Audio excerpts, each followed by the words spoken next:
first pick. Alrighty, welcome to another episode of On the Clock, your college baseball and MLB Draft podcast. As you will see now in the corner, it is part of the Just Baseball Media Network. Yep, pointing in the right direction. There you go, Tyler. There we go. Man, we are excited. It's 2025, new college baseball season on the way, and the biggest news for us is we are joining Just Baseball Media. This is the first week we will be with them. This is episode 1 under the Just Baseball umbrella. Tyler, how excited are you? I'm excited as hell, dude. Like this is, for those that don't know, Just Baseball hasn't really had the kind of vertical on the draft and the college side in recent years. So to kind of come in and we're going to have our own thing to work on and build it from the ground up is something I'm really, really excited for, and kind of proud of what we've been able to build between just me and you, Jared, for the past year and a half, maybe 2 years at this point. So yeah, this is special. I'm ready to get going and ready to get my butt down to Dallas. Yeah, we are excited. For all those who don't know us, we came over from Prospects Live. We were doing a lot of MLB draft coverage. Our goal here is to expand into college baseball a little bit more. I'm going to be doing some writing on the college baseball side. Tyler's always out at the college game, so we'll have tons of coverage, tons of live looks. We're going to be bringing you rankings, so it's going to be draft board rankings, top 25 rankings in college baseball. We'll have some preseason All-Americans. We're going to be giving you video, so we'll have live video from our scouts that are out the field. We're going to have a bunch of great guys joining us to help with some of this coverage as well. And then we'll also have interviews. So if you've been a follower on the clock before, the Coach's Corner is going to stick around. Our interviews with all the draft prospects are going to stick around. We're just excited to bring you all the major news, all the major analysis that we can. It's an exciting time, and we're really, really ready for it. First thing we got to get into, though, is I was at the ABCA convention over the last couple of weekends. They had a couple of rule changes. Just diving right into some of the college news. They had approved for 38-man fall rosters. There's an increase in potentially the number of fall exhibition games that'll be played, and they standardized preseason camp window, which would begin 35 days before the start of the regular season. So a lot of these rule changes got passed out of the ABCA. They made the decision to move forward for them, and they're likely to pass in 2025 as well. I think the big one for me is more exhibition games in the fall. I love that. As both of us who get to go out in the field. When the baseball season ends, it kind of sucks, and then you have like this little boring period until you get to the fall coverage. What do you think about having some more fall exhibition games? I'm not complaining about it. I think it definitely gives you a better idea of where your team is at compared to other competition. So I think there's definitely benefits to it. I haven't seen too much backlash on that compared to some of the other rule changes that we've seen recently. And also a part of the something else that happened here that we're going to talk about shortly. But I'm pretty happy about the fact that we're getting some more fall exhibition games, and it makes it easier in the fall for us to kind of stomach that dead period too as a scout, because like I don't like my day job. I would very much like to not have to do that ever again. So for what it's worth, we just had snow for the first time in 3 years. So wasn't a ton. It was mainly ice and sleet, but let me tell you, working grocery retail kicks your butt when it does happen. So it'd be very nice to have more fall expedition, in my opinion, even before this decision was made. So I'm glad they're doing it. Yeah, and I think it's a good opportunity for guys to get some more looks, right? You have, 35? How many guys is it in now on fall rosters? 35? And trying to expand to 38? Something like that, I think, Something right? like that, yeah. Yeah, so, I mean, you have, like, a ton of guys battling for positions. I mean, you got 35 guys coming into camp. Only 9 can really play on a day-to-day basis, right? So it's cool to kind of to see that competition really open that up for a lot of guys. I think the big thing for me is like the 38-man roster expansion. So I think that was kind of what was the biggest news from that night as well. The expectation to kind of move that to 38, that kind of remains unclear, but I don't know. You're already seeing a lot of guys cut and like into the transfer portal. And then they have to sit out an entire year because I don't know what the rules are, but it's kind of tough because like a lot of these guys aren't finding areas to play. Like rosters are more loaded with NIL and a lot of other things that are kind of in play. I don't know. What do you think about moving 38-man fall rosters? Yeah, it's interesting because I think the thing is it's going to be 38, and then once you get to December 1st, you have to cut 4 players. And by that point, you hit the nail on the head where like if you transfer after that December 1st date, you have to sit out a full year. I think Luke Schmolke is a perfect example of that from Georgia Tech to Wake Forest. Sounds like he just wasn't going to make the team for his sophomore year. Went to Wake Forest, had a year.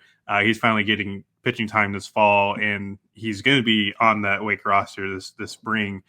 But I don't know. It's going to be really interesting. I just wish personally there's more scholarship opportunities. The 11.7 rule and more paid assistant coaches is where I kind of want to see that go to. Yeah. You get a lot of volunteer assistant coaches, right? So it's a constant, what is it, 3 or 4 fully paid, right? I think so. Yeah. Yeah. And so the rest it's up to the school. Like if a school is a big school like a SEC or AC school, they probably have a 4th or 5th paid coach, right? They have the budget, they have the funding to do it. But a lot of these mid-majors, they're relying on volunteer assistants. They can't really afford to hire another full-time staffer. So I am in agreement with you there. I would love to see the expansion of paid coaches instead of guys having to grind it out for 7 years as a volunteer coach. Shout out Ray McIntyre, my buddy, who did like 7 years volunteer assistant at the NCAA level. It's tough, man. It's a grind. You're getting paid by camps, basically. Yeah, and I mean it's a financial strain. It's a mental strain. You really got to be cut through to kind of like get into something like this. And there's been a few coaches that have quit, come back, and now here we are. We're 10, 15 years into their service time at certain colleges, and they're thriving now. You don't give up in this kind of situation. And that goes for anybody that's really trying to get into the baseball industry. Like this industry is really tough to really get into, and it's a really long battle. Like we've been doing this for years at this point. To give like a good example, like I joined Prospects Live in 2020, and that was after kind of like admittedly BSing my way through trying to do a draft side at the original side I was at. But P Live gave us the tools and the people to kind of make the situation what it is today. So obviously, shout out to them for being able to give us the opportunity to continue doing this, because obviously this has been an amazing journey to kind of go on, and the journey's not over. This is a next step in our chapter, really being part of Just Baseball and kind of moving forward with that. And this is the next big step in not only my life, but your life too, and trying to make this all an opportunity for both of us. Yeah. And I mean, when we launched this podcast, a year ago, basically a little over a year ago, didn't think it was going to take off like this. I think we had like 3,000 people live streamed on an MLB Draft live stream at the All-Star break. And it's been insane to watch it grow. Tyler, you're absolutely always crushing the boards. We'll get into that a little bit later. We're going to get a little top 80 college and prep board preview, but it's cool to kind of see how this grown. We love the college game. We love the MLB Draft, and we're excited to bring you all this content. Yeah, and I'm trying to remember the first time we did like a draft stream. We had like 15 total viewers. Yeah, we were kind of just sitting there for 4 hours, like, hey, here's the mock simulator, and hey, here's this, and we're just kind of talking to a void. But the live stream in Dallas this past year was definitely kind of an eye opener to kind of what we can do in this space, and trying to build on it forward, move forward, and go with it is definitely what we're trying to do here. So I'm excited to see what we can do. We don't mean to segue away from the rule changes, but you can tell we're excited. I got the whiskey. We're ready to go. I mean, it's just been awesome. The next rule change we're going to talk about that. What are we sipping on there? So a little bit of a sweet treat. I go above sipping cream. So if I make a weird face here while you're talking, you know exactly what's going on.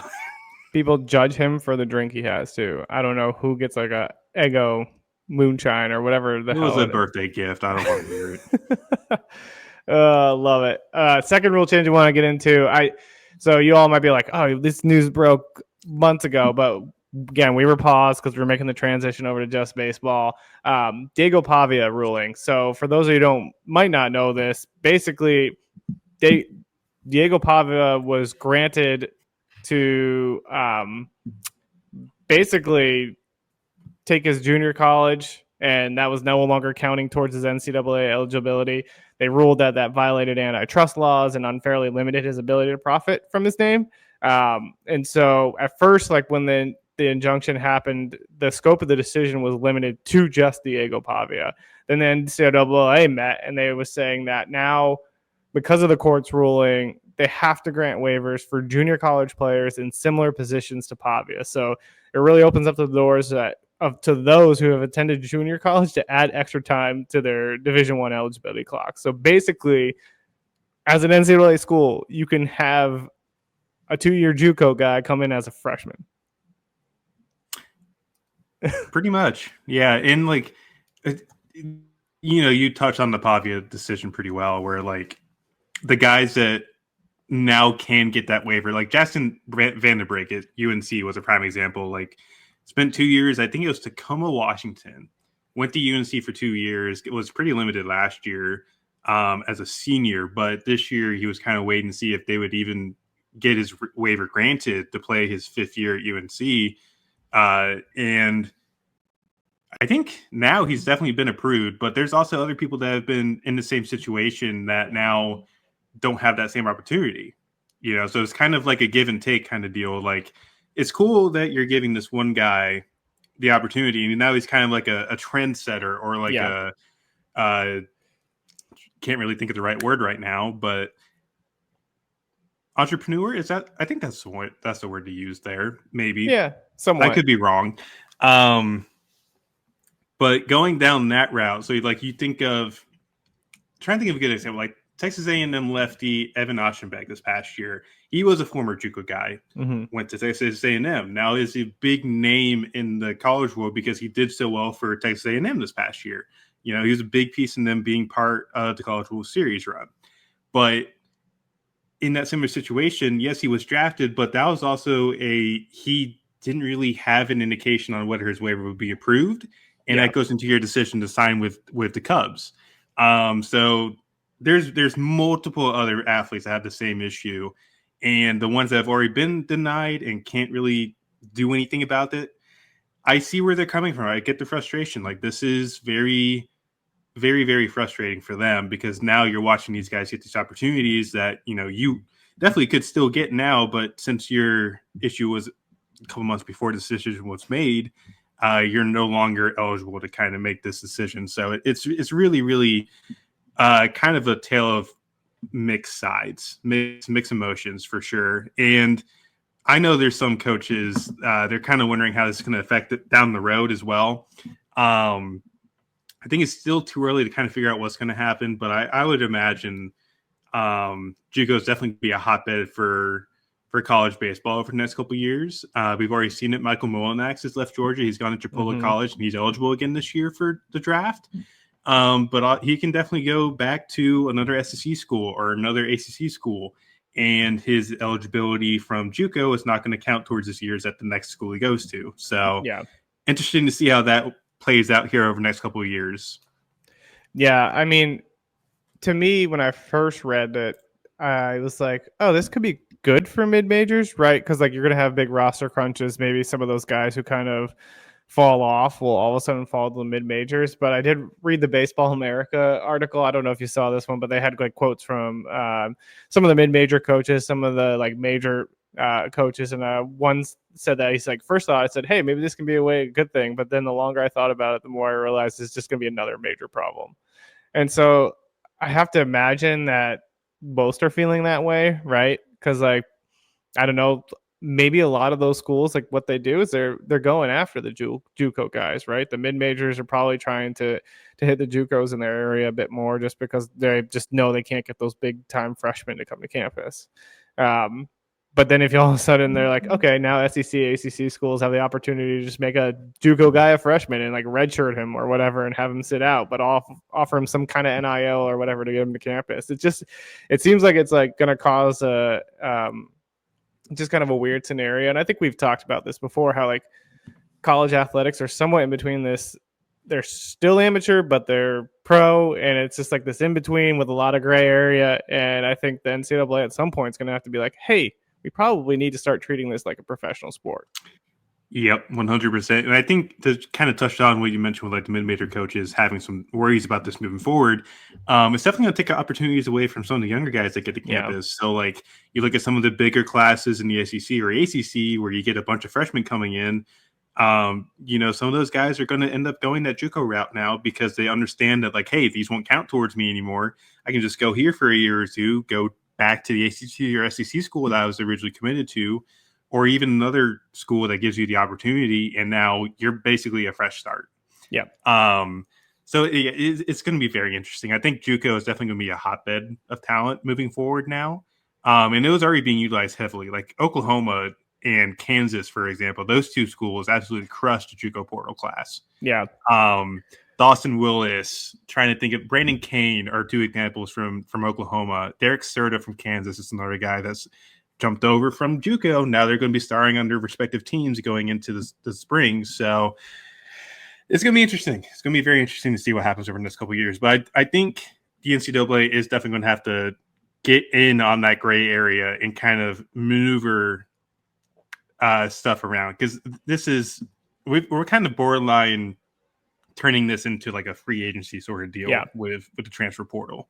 And I think we've already gotten there personally. You look at football, you have kids that are signing like $1 to $2 million NIL deals just to stay at school. Yeah. And baseball probably doesn't have that kind of money just yet, because football obviously is the big revenue generator for college. But it's going to get there at some point, and I can only imagine how much of a mess that could end up being. So NCAA, within the next 5 to 10 years, I would definitely see them hopefully stepping in and kind of realizing that like, hey, we've gone a bit too far here. Let's step back a little bit and try and control this more than letting it be for kind of like a free-for-all kind of deal. Yeah. I mean, it's like if you're that borderline guy, right, that just maybe won't make it in the minor leagues, like why not have a 7-year college career at that point and you get paid or whatever? Like, I don't know. It's just like that's what it seems like it's going to kind of move to, is like you'll have these guys who have like 6-year careers in college baseball. Like that's insane. The tight end in Miami had a 9-year football career in NCAA level. Yeah, I saw that. He's my age. Yeah. I'm pretty sure he's my age. And I'm 26. My athlete days are long behind me. I had 1 year 28-year-old seniors. UConn's going to really like just swipe up all the grad students. Grad transfers. Basketball national champions. They're going to have like 2 28-year-olds, a 25-year-old. It's definitely going to be very interesting moving forward. Yeah. Well, that's kind of all the college baseball news we got. The ABCA was awesome. I have to say, had a lot of opportunities to network with some great people. Ran into Aaron Fitt at D1 Baseball, a bunch of other guys. Just a cool experience. Got to sit down with some really cool people and just have conversations. Our guy, Monty Taylor, was there. Hung out with him. So, yeah, good times in the college world. Now we got to shift to the draft world. You're going to notice a lot of this news is old because, again, we haven't recorded since December sometime because we were making the transition. I want to start with draft lottery winners and losers. Sorry, Marlins fans, if you're listening. Feel bad for you. So let's start with the losers and let's talk about the Miami Marlins. Yeah, ouch. It was them in Colorado that had the best chances for 1-1 because the White Sox weren't eligible because they've picked Lotto in the past 2 years. Mm-hmm. So they can't pick higher than 10th this year, so they were basically locked in at 10. But next year they'll be fine, and it's a better draft class, in my opinion, just this far out. But if you're Miami, you kind of go in thinking, okay, you're guaranteed a lottery pick. Then you see your name called at 7, so you're not even a lottery pick at that point. And Colorado is the same way. You're predicting a top 3 pick. You're picking at 4. And Seattle's jumped up from 17th to 3rd. And that's just covering the whole basis there. Like Seattle stepped away from this as massive winners because they have gone from potentially getting like the back end of like the really good players in this class to, hey, you might have like Eli Willis. You might have one of Jamie Arnold or Tyler Bremner. Could have Jace Laviolette if he falls into your lap at 3. It's really, For Mariners really, fans, you really, had a 0.5% chance. yeah. And granted, like not the Indians, but the Guardians last year had like the ninth best odds at 1-1 last year, and they got it. Yeah. I So will say, like, just talking about the lottery more in general, and I don't want to kind of shit all over the Marlins here. Sorry, Aram, too, for also being a Marlins fan. But when the Royals had their lottery things, I was like, oh, at least we have Bobby Witt Jr., Vinny Pasquantino. I just kind of want to go through the Marlins depth chart here just to talk about what they're going to be experiencing on the field next year. Their current catcher is Nick Fortes. Their current first baseman is Jonah Bride. And they have Matt Mervis, who they just got from the Cubs. Otto Lopez is projected to be the second baseman, even though Connor Norby is still kind of hanging around there. Connor Norby is projected to be the starting third baseman in their depth chart on MLB.com. Xavier Edwards at shortstop, Kyle Stowers in left field, Dane Myers in center field, and Griffin Conine at right, and Jesus Sanchez DHing. You can't be happy if you're a Marlins fan now. I smell a lot of swing and miss in there, admittedly. Yeah. And I'm not trying to like make fun of the Marlins here, but that's essentially what this is going to be this But this year. is like, yeah, I was just going to say, this is like my point of like, stop trying to lose games. Like all teams, like now there's no pick incentive at this point, right? Like we've seen it in multiple drafts that like the teams that have had the highest percentage to get one of the top picks just falls. Yep. And even like go on a further tangent about this, you know, the Rockies not having the top 3 pick, since I believe they receive revenue share. Mm-hmm. So essentially, this is now 2 years in a row that they've been lottery picks. They don't get a top 10 pick next year. And I think like the Nationals are in the same boat. You know, they have 1-1 this year. They can't pick in the top 10 next year. I think the Angels have 2 this year. Can't pick in the top 10 next year. And I want to say the other team's the Cardinals. Yeah, I could be mistaken on that. Yeah, they got 5th overall. Yeah, so it's like there's going to be a lot of teams next year that are going to rightfully be pissed that they can't pick any higher than 10th in the draft. But what the league has done is basically set a precedent. We're trying to make sure that we're not having teams tanking and trying to get the best pick available. Like you look at the Astros. They did pull it off perfectly. Get Carlos Correa.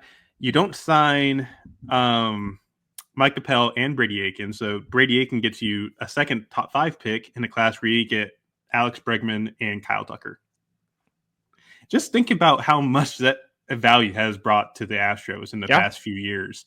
And now, you look at it, Correa's gone, Bregman's probably gone, Tucker's gone. Like and now he's not even at like they're going to arbitration with the Cubs for his final year. So it's a very different landscape on the draft world now. And I think with the rules that the league has implemented to kind of like suppress the tanking narrative, there's going to be a lot more strategy involved. And you definitely see it with some of the way that the competitive balance picks have been traded. You kind of look at the Reds, they traded the Dodgers, or they traded number 37, I believe is what it was supposed to be, to the Dodgers, which is going to end up like number 40 or 41 when all is said and done, because there's still teams that can get a compensation pick for free agents because of qualifying offers. Yeah. So it's definitely going to be very interesting. Like the Rays are another example. They got, I can't remember which pick it was, but they have 2 competitive balance round A picks now. Yeah, we'll get into those trades too. Yeah, so they'll have like 5 top 50 picks, and that's essentially how you build a team as a small market team. Like the Brewers did the same thing. Yeah, and they put draft strategy to a center point essentially. So there's a lot of stuff that's going to be changing and evolving over the next few years. Yeah, and it's interesting to me too. I don't mean to like just crap all over the Marlins, but it's just like. It's the same thing with like at least the White Sox now have like one of the best farm systems in baseball, given all the trades they've made. But it's like, I don't know.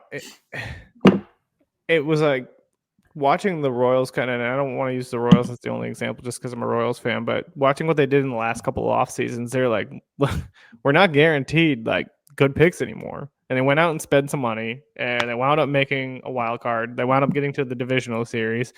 They still, I think, have 3 or 4 top 100 picks because Bobby Witt Jr. won. That rookie of the year that 1 year or something. I can't remember what it was. Was it the It rookie? was, yeah. So I think his was the Royals will end up getting picked 28 because, and there's multiple factors into this. The Mets, Yankees, and Dodgers dropped 10 spots because they're over luxury tax threshold. Mm-hmm. So essentially the first round is basically 27 teams, and you get into like the comp picks from free agency, then the competitive balance picks. So the Royals end up getting a prospect pick essentially for Bobby Witt finishing top 3 in the MVP voting within 3 years of his debut or something like that. So look at number 28. Yeah, but it's like you sure you're picking 23rd, right? But you have a potential playoff team. I don't know. Like for me, if I'm like a front office person or I'm a fan or I'm an owner, I'm like yeah, let's just do it. Let's try to spend a little extra. And it's not like the Royals spent a shit ton of money in their off season. They went out and got a couple arms and made a smart trade getting Cole Reagans. Like, and there's perfect examples of other teams who've done that, like the Guardians. They've gone out and spent little money here and there, and they've always been good at developing players, and they know how to use their draft capital. Like they still go win games. They don't care where they're picking. Yeah. And I So think the Royals are a good example of a team that's in that kind of like you're competing for a playoff spot, but you've also got this on the back end to help you develop. yeah, And I think the Royals have done a good job of kind of changing their narrative over the past couple of years in terms of this is a team that we didn't really want anybody to go to a few years ago to now this no, might be not an arm, enticing. especially Yeah, not like a now stuff is really enticing on just both sides. Like the major league roster has some fun talent. You got some fun talent in that bullpen or in that bullpen in the farm system yeah, to kind of give teams or opposing players that are interested in signing with you is like, hey, this is a good situation to be in. I'm yeah. kind of interested. A few years ago, you don't have that if you're Kansas City. Yeah, and then again, I don't want to get in a Royals tangent, but like I was doing an overall like report on the Royals farm system, and it's like yeah, they're ranked low because they don't have the elite guys, but they have a lot of 45s, like 40, Yeah, 40 45 types that have some potential, and they got a ton of those guys. But part of the reason too they're ranked so low is go look at their 2020, 2021, and 2022 drafts. They're not fun. They're not a good time. And so like the 2023 draft was good, the 2024 draft was good. So like that takes time to kind of turn the page, right? And so we don't yeah. even know what the 2024 class is going to do because they barely have played any games. If not, they haven't played any at all. So um, yeah, I get industry has them ranked lower, but like again, if your team is ranked low, that doesn't necessarily mean they're bad. You have to look deep into it to figure out like, okay, is this actually really bad or is there like some actually positive trends moving forward? Yeah. And another example that I kind of want to bring up here, and I guess it can be put as like a loser in the draft lottery as well. Toronto. Like Mm, Toronto had fifth best odds at 1-1. They're picking eighth. And they're cleaning house right now. Most everybody in the organization, there's a ton of turnover. And they've really been hampered by a ton of pitching injuries over the past couple of years. So like kind of looking at it this way, like you're excited as a Blue Jays fan to have 20th last year and you get Trey Savage, who everybody kind of looked at as like, this is a fringe top 10 guy. Um, but then you also got the back of your mind thinking is like, okay, the guys before him that were picked high, like Landon Morales, Brandon Barriera, all these guys have now gone down with injury. Ricky Tiedemann's another guy. Does that happen to you, Savage, as well? You kind of had that, that dark shadow in the back of your mind going, I hope this doesn't happen, but I have an idea that it could. And I'm not trying to wish injury on anybody, but that's no. just how it's been for Blue Jays fans the past few years. Yeah. Um, so they're definitely in a bit of a flux right now, and I want to say that they're still eligible for a decent pick next year too. So they're not complete losers, but obviously, if you expect a top 5 pick and you fall down to eighth, it's still kind of a big blow for a team that's trying to find their footing in the AL Yeah. East. Yeah. Moving on to some other draft news. The draft is now moving to 2 days. So it's always a 3 day event. Rounds 1 through 3 were on day one. You had 4 through 20 on day two, and then the rest are and what was it? I can't remember. Sorry, 1 through what was it? 1 through 3 were day one. It was like 4 through 10 day two, and then 11 through 20 day three. Right? No, so it was round one, competitive ballots A, any comp picks that are in That's there. right. round 2, and then it goes to the start of the third 3. round. Yep. Then day 2 is 3 to 10, and then Yep. 11 to 20 is the last day. But Yeah, I now it's mean, 1, 3, 4, 20. yes, Yeah. which this felt expected at some point in the future, because obviously this is a thing. Like, the draft has been cut down in size dramatically from what it was 15 years ago. Yeah. Um, 50 rounds it back in the day. Yep, went to 50, then it went back to 40 a few years ago. And then now for 2020, when they did just a 5-year or 5-round draft rather, we all had a feeling that, like, hey, they're going to make this 20 rounds. Now you kind of wonder, since they're making it a 2-day event, do you have the idea that, like, hey, we might cut back even further? I'm not saying it's going to happen, but like, it could find its way into the equation at some point, especially during the next CBA talks. Mm-hmm. But I think right now, just looking at it logistically, I don't think they wanted it to be like the final round on the same day as like the All-Star game. Like, the All-Star game should have its own precedent, and I get that. That's totally fine. And I guess it's pretty interesting seeing one extra round on day 1 as well. So you're kind of expanding upon, when you talk about a guy being day 1 pick, now you're going to like pick 106 or something like that, I think is what the projection is going to be.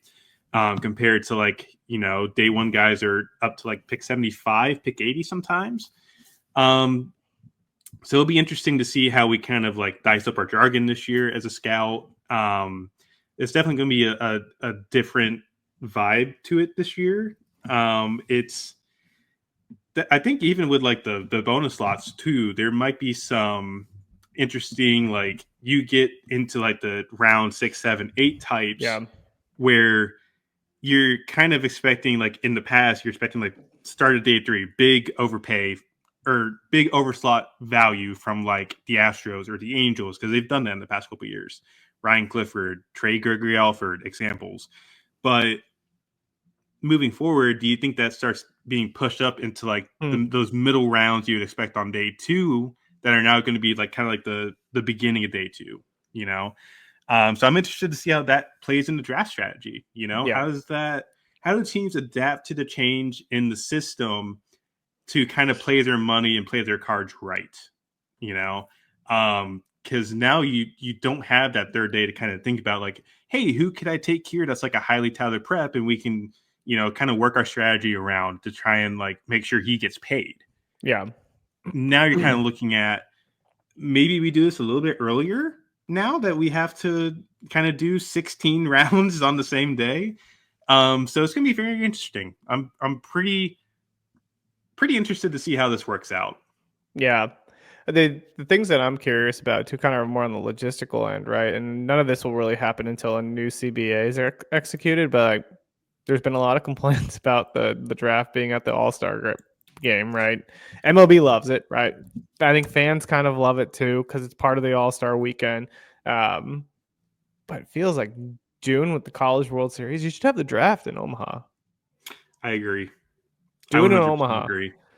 The guy, like half your top guys are there. Not half, but like a good amount of your top guys are going to be at Omaha. Just do it in Omaha. Yeah, and I think, like, you go back in the past, like, I think I remember Dansby Swanson, they had just won their Super Regional to go to Omaha, and then he got drafted first overall by the D-backs in 15. And I don't know, I just feel like I feel like if you're going to do the draft in Omaha, it puts a spotlight on college baseball more than it already has. Because obviously Omaha is the big main event for college baseball. Yeah. You throw the draft in there, and you kind of look at the opportunity that you have for not only the NCAA, but for baseball in general. I think that's a fantastic decision to make, because you have most of the top guys there that are already going to be playing. So you don't have to move them far. Mm-hmm. And then you also don't have the overlapping of classes. Like, that's the thing we've kind of had to endure the past couple of years, is now that the draft's in July, some of the stuff for, the next year's class for that year is already in your face, kind of. Yeah. Like, well, heck, you were at collegiate and national team, and like that stuff's happening. Cape Cod League's happening. Like, and like the Cape Cod's being used by guys to kind of boost their draft or their stock before the draft. Like Joe Whitman, perfect example. He had helium at the end of his year at Kent State, went to the Cape, had a really excellent start. He's now a day 1 pick. Yeah. And like, I don't hate that. I don't hate that at all. Draft league, same thing. Like, some of Yeah. those guys go in there, and all of a sudden they showcase some stuff, and you're like, oh, okay. Yeah, and I think that's smart on the players' part because they know that's the possibility is going to present itself if you do that. Yeah. And I know college coaches before, like Dave Van Horn last year, when I asked him the question, "What do you think is a good time for the draft to be held?" He says, quite honestly, he doesn't want it to happen at all because he wants it to keep his players and kind of build an empire. Yeah, Which, like, to be fair, I think that's a perfect answer, honestly, because as a coach, you want to help these guys as humans. You definitely want to be around them a long time, but obviously the draft kind of steps in and takes them away. I totally get that as a outsider kind of looking into a college coaching situation. But like putting it in Omaha, I think is probably the best chance to get eyes on the sport personally. Yeah. And that's definitely going to be the biggest thing moving forward is like, you want money coming in. You want the eyes being on you in that kind of time. And I think that's a perfect time to do it. Yeah. So I don't know. That's just me rambling kind of, working two classes at one time is a bit of a task, admittedly. Yeah. As a draft nerd and a college baseball nerd, I would love them both being in the same place. Omaha and the draft. Thank you. That'd be great. Other thing I'd love to see too is let's let people trade draft picks. Go crazy. Let's see what happens. Yes. I know this competitive balance picks can be traded, and we'll get into some of those recent stories, but like I would love to see the ability to just trade picks. It'd be so fun. Like, make teams figure out what the value is in those, because like they probably don't necessarily, not that they don't know, but like it adds a new element of like, okay, how do I value a new guy coming into the farm system versus like big league talent? Yeah, and I wonder with the total bonus pool money kind of coming into this, where it's grown exponentially. Like we've got guys signing for over 10 mil now at the top of the draft, and NIL's driving that price up too. Yep. So you kind of take that into account, and you kind of wonder, okay, maybe there is more value here. As what Manfred is his name, I think. Yes. Okay. We all block it out. For some reason, I was thinking about Gary Bettman, and I'm like, wait, that's the wrong sport. We're leaving this in, by the way, because Tyler had a brain fart. But like, Rob Manfred could definitely look at this as an opportunity. It's like, hey, NIL is kind of controlling the college landscape right now. What happens as we move forward with the bonus pool going up in value? Mm-hmm. Maybe you let those picks be traded. I think that'd be a great opportunity for teams to kind of put everything on the table. And even looking at like the Brewers, the Rays, all these small market teams that kind of have to build through the draft to kind of stay competitive, how they can build and how they can develop is key. And they find value in that. I want to see what happens on a larger scale.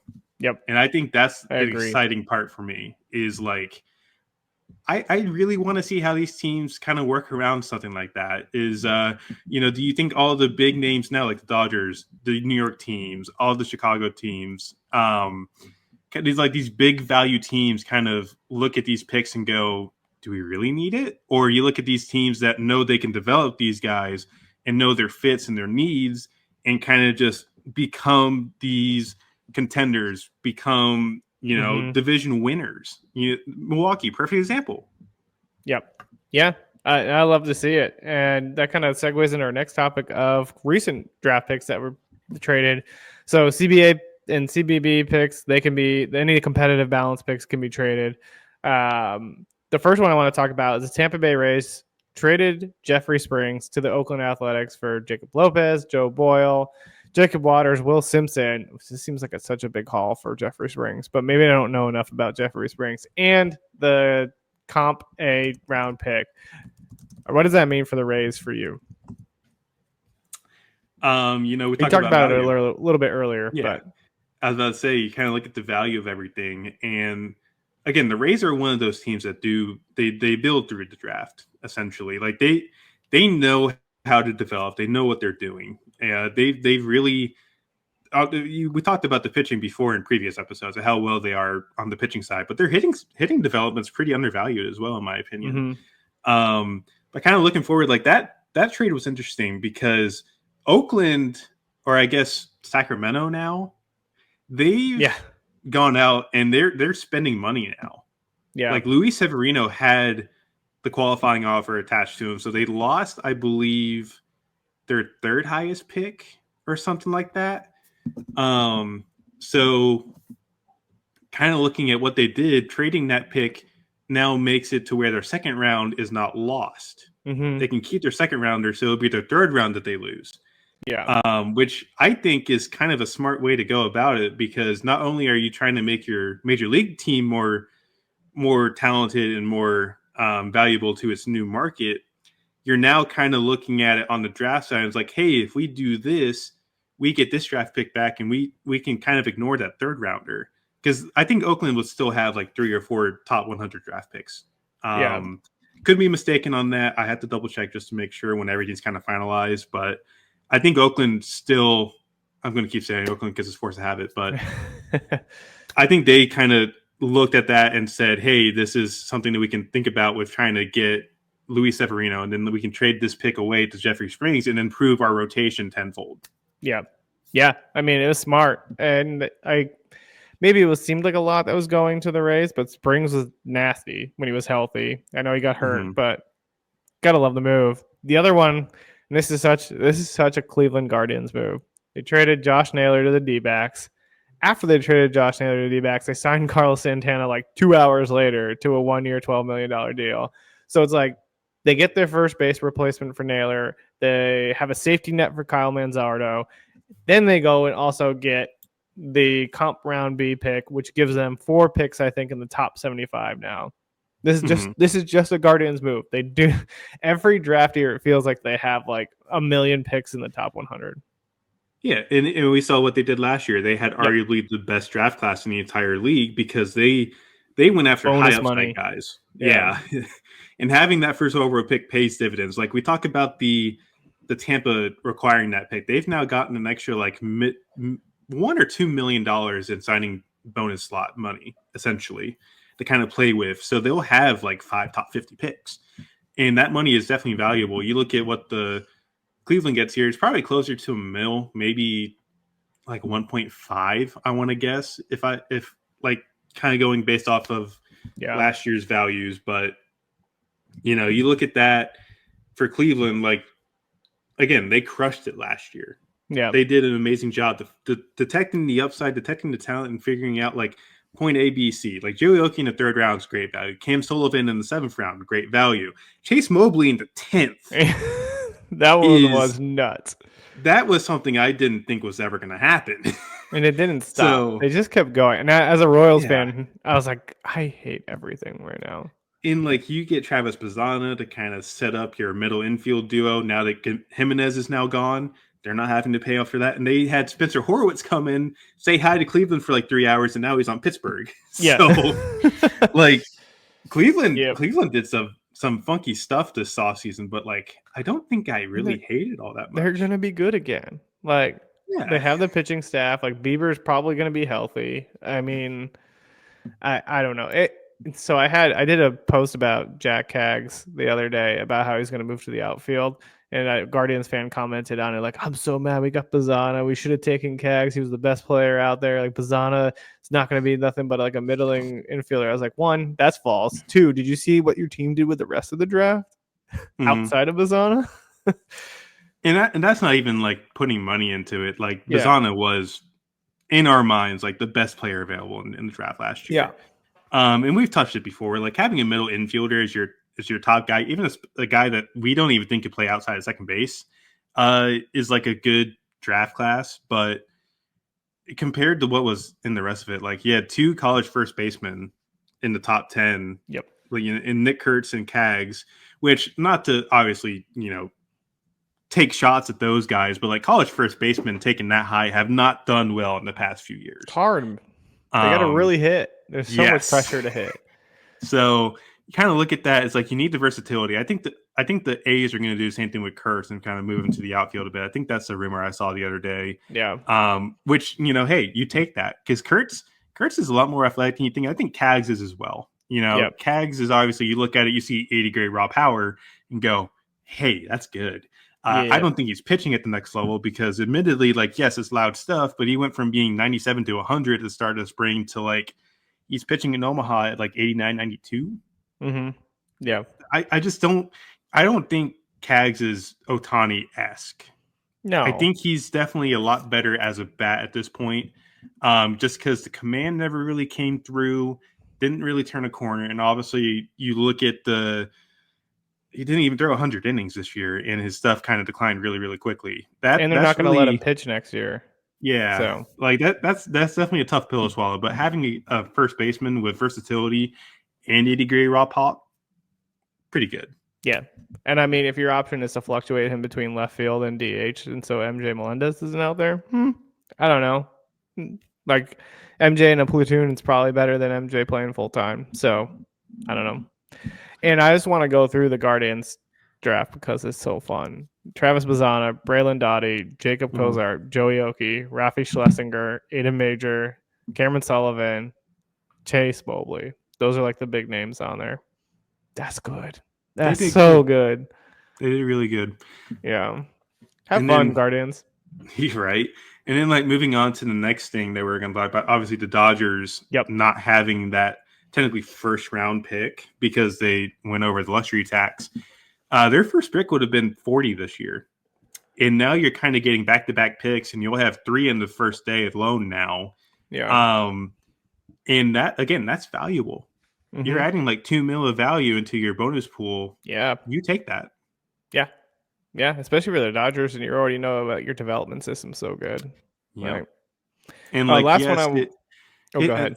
I mean, kind of like continues like, yes, it comes at the cost of Gavin Lux. Like, you have to give him up with I think it's Haesung Kim is his name coming in. And I'd imagine they get Roki too, admittedly. Like, I'm sure. And they're probably not done. Sure. They'll get somebody else, like, whatever. I'm sure by the time this is posted, Roki will be a Dodger. Dodgers are playing chess. Everybody else is playing checkers. What do you want? Pretty much. Yeah. There's a reason why they just won a ring. They have so much money. They have one of the best player development teams in all of baseball. And they could. Everybody's like, oh, they're trading so much from their top 30 prospects. Yes, because they can. And they will always have like top 30 prospects everybody wants. They're going after the top guys in free agency. They're going to create, blockages for the guys in the minors. Yep. I think at that point, what you're creating value-wise with your decisions on the market. Let these guys have opportunities elsewhere if they don't pan out for you. And that's, again, prospect evaluating is such a dangerous game sometimes because you're never 100% right. You're 99% wrong. So it's kind of like, hey, this guy looks really good. A couple years from now, we don't know what's going to happen. Like Diego Cartaya was arguably one of the best prospects in that Dodger system a few years ago. And now he's been DFA'd and is going to be elsewhere next year. Yeah. I think Minnesota is where he's going now. But like that's a prime example of like development's not linear. It's a back and forth battle between it's like a year-to-year back and forth battle, essentially is probably the best way to put it. Yeah. You can't like look at one guy's year's output and be like, oh, it's over. Failed prospect forever. Yeah. Like you definitely need a few years to kind of look at what's going on, find the trends, and go from there. Yeah. Last draft news we have, we talked about this and mentioned it earlier. Michael Mullenix reclassified, going to Chipola. What do you got on this kid? This episode will go out probably after our draft boards are out. So where is he at in your prep rankings? So he's not going to be on the board ranking, admittedly. He obviously one of the top guys coming into that 24 class. That summer of 23, he was very highly touted. He was high on our list even going into that, but had a pretty bad summer. It was a bit of he's a switch hitter. He had an arm bar from both sides. And what I mean by arm bar is like your arm is getting basically fully extended before your swing, and that stiffens your ability to adjust. So he's struggling with changeups. I think he has something like a 50% whiff rate on changeups with the lefty, which is not a good thing. But he's got the athleticism. He's speed. He can manage center field, probably in right field. He's got good arm strength. And obviously, we touched on it earlier. Like, this is very interesting from a college development standpoint to where some of these guys coming into college won't get the opportunity. They can go to JuCo, and they're already eligible for the draft because all JuCo athletes are. And then you have the opportunity to now your eligibility won't count towards your 4-year. you have a Yeah, chance to develop and kind of turn into something like 2 years down the line. You'll be back at Georgia and say, "Hey, look at me, I'm back." You I know. made it. Yeah, made all this Um, progression. yeah, and again, that's just the whole thing of NIL and the transfer portal. Like Yeah, Georgia brought in a lot of outfielders in the portal this year. Devin Obie is probably going to be a center fielder now. he's Which good. shout out to Devin, super cool kid. Future interview dropping, by the way, with Devin Obi. So Yep. be on the lookout. But they also brought in UNC Asheville outfielder Robbie Burnett, Miami outfielder from Ohio, Rylan Zembrowski, and Yep. there's a few others that they brought in too. So like it was already a stacked outfield as it is. And like it's like Alford come back, Kobe Branch came back. They have outfield eligibility. So there was just really nowhere for him to be in that lineup. As much as I hate to say it, like some of these freshmen are going to have struggles getting playing time, and with the way the transfer portal is now, do you kind of look at recruiting future and like, hey, we have all of this ongoing to where like here's money we can put on the table for you to come play for us. Yeah. But then you get to campus and you don't really have that opportunity to play. How does that affect recruiting in 5 years? Yeah. And I think kids are going to start looking at that and going, hey, I can go here and develop at like a mid-major or JuCo and then you transfer. I think that's probably a route that we're going to see a lot more moving forward. I think Moanax is going to be one of the first guys to do it. Love it. Yeah. That kind of transitions us into, we want to give you a little bit of a top 80 college and prep board preview. We're not going to go through the rankings like 1 through 80.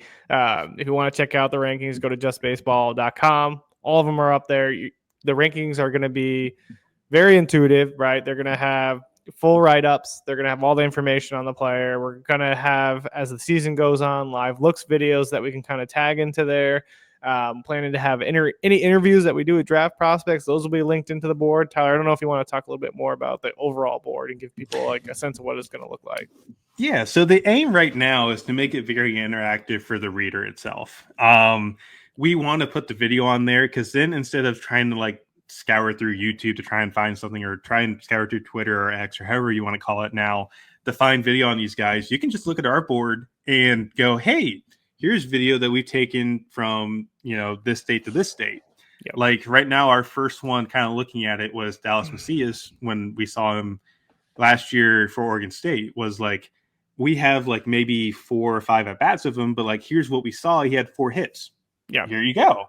It's the game plan is to make sure the videos get looks and that everybody is able to kind of look at it. We're planning on making this fully public, no paywall, no nothing.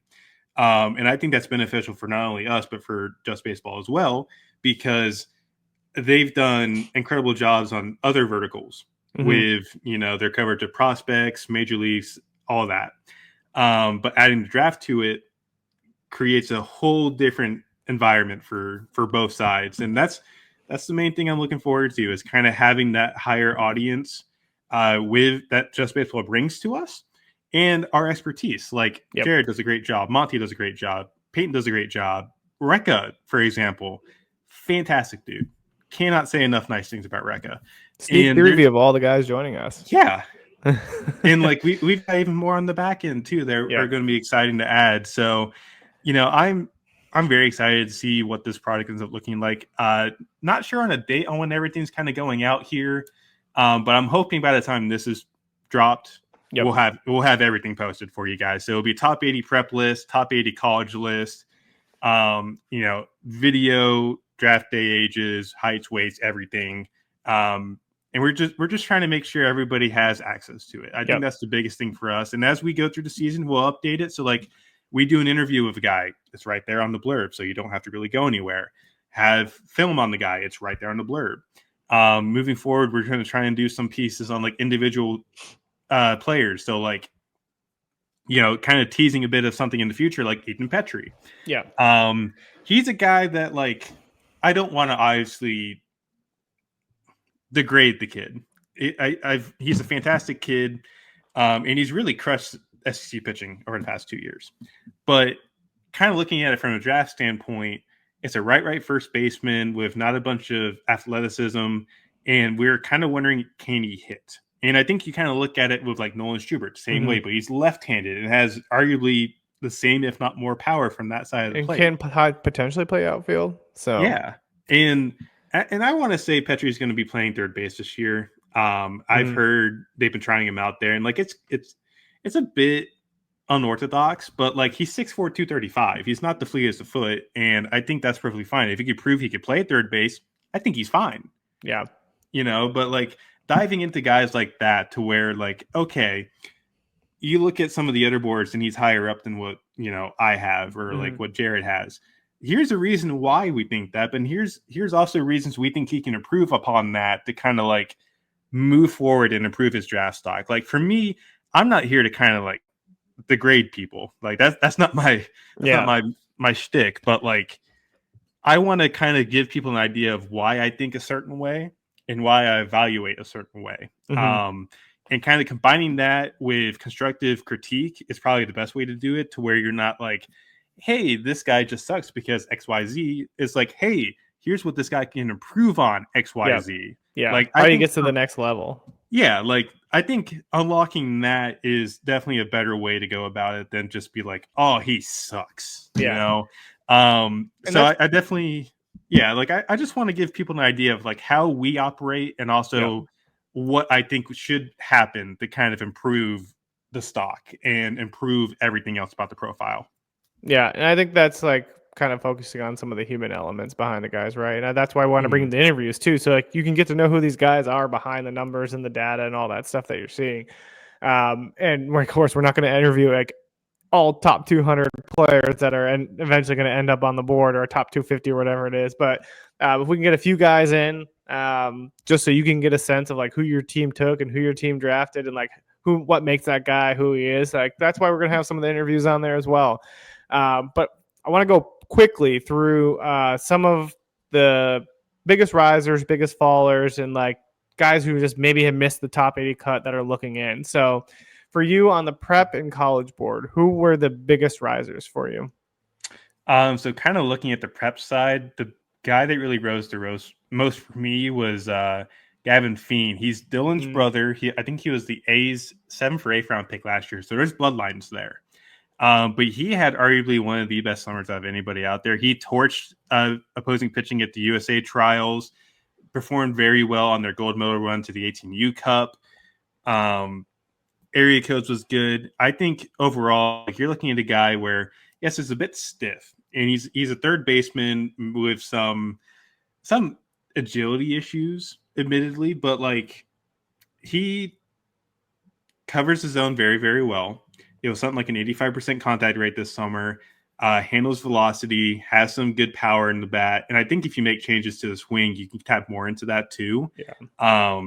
I just think he's a great mold for the development team to kind of work with. And he's going to be a younger side of the draft too, like 18.4 on draft day. Obviously, the aforementioned bloodlines to kind of help him out. So I think he's in like a good spot to where like, hey, a team's going to take this and kind of look at it and go, we can work with this. And like, kind of mentioned like Petrie is like a right kind of bat, but like that's what Feen is. But he has that versatility to him that some of these other guys don't. And I think for him, like the biggest part is the fact that he absolutely torched great pitching throughout the summer. Like USA's pitching is no slouch. Yeah, no, not at all. What about on the college side for you? Jason Oliver, Indiana. He's fun, man. I watched him. He's good.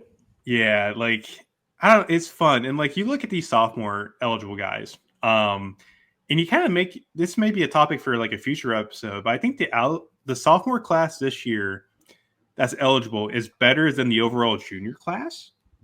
Interesting.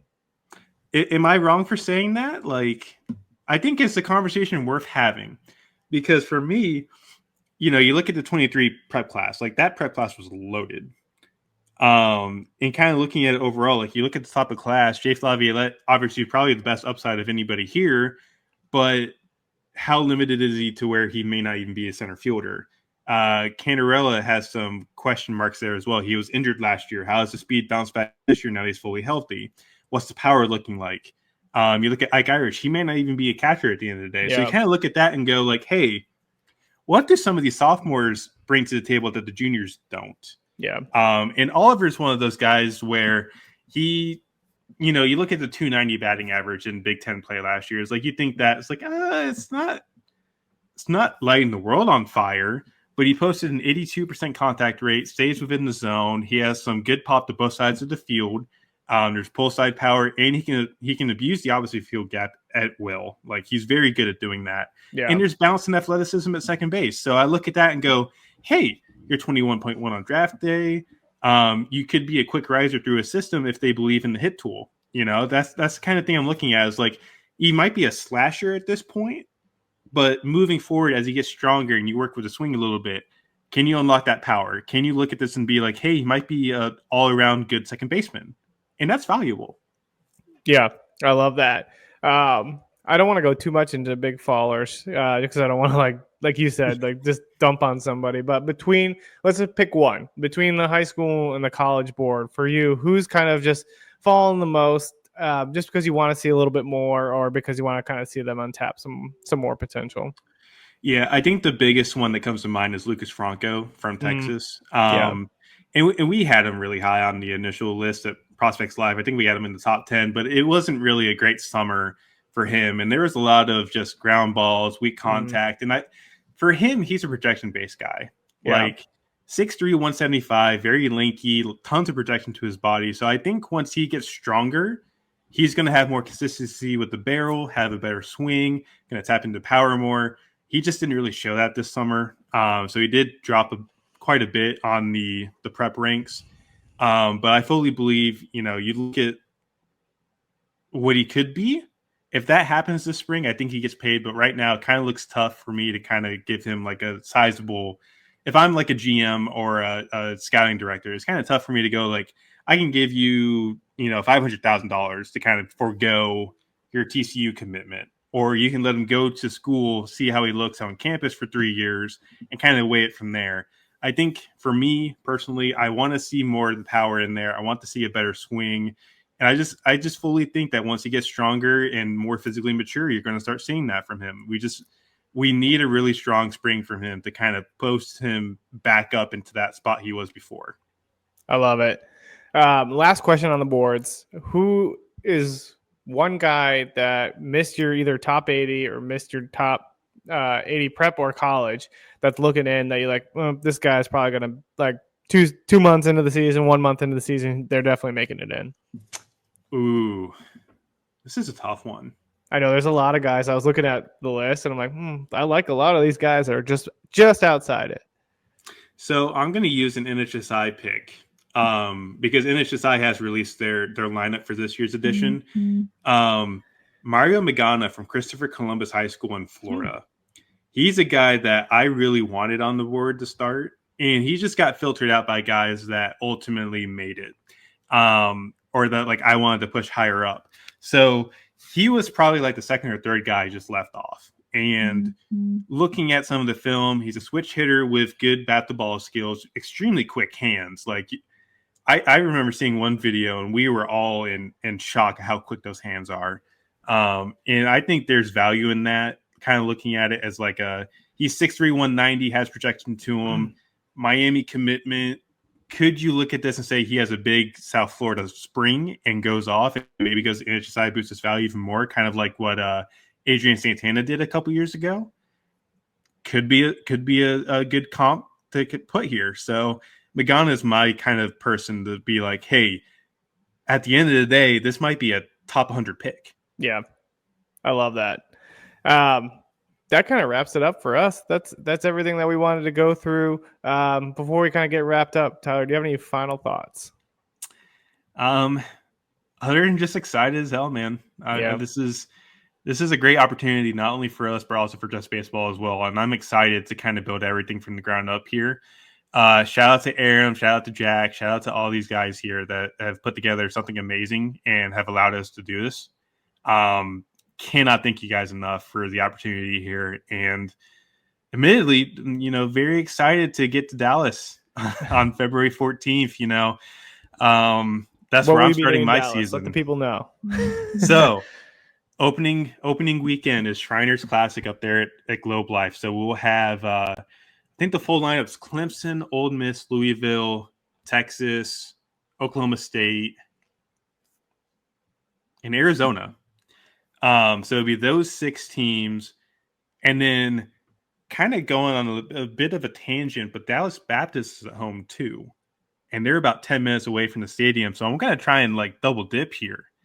So I'll definitely be doing Shriners, and then I'll also try and get like James Elwinger from Dallas Baptist, Mason Peters, Michael DeTallo, all these guys on the pretty loaded Dallas Baptist team. So I'm excited. I'm really excited to kind of get out there and start getting film on these guys and letting people know it's like, hey, These are guys, dudes. This Dallas Baptist team is going to be really good this year, by the way.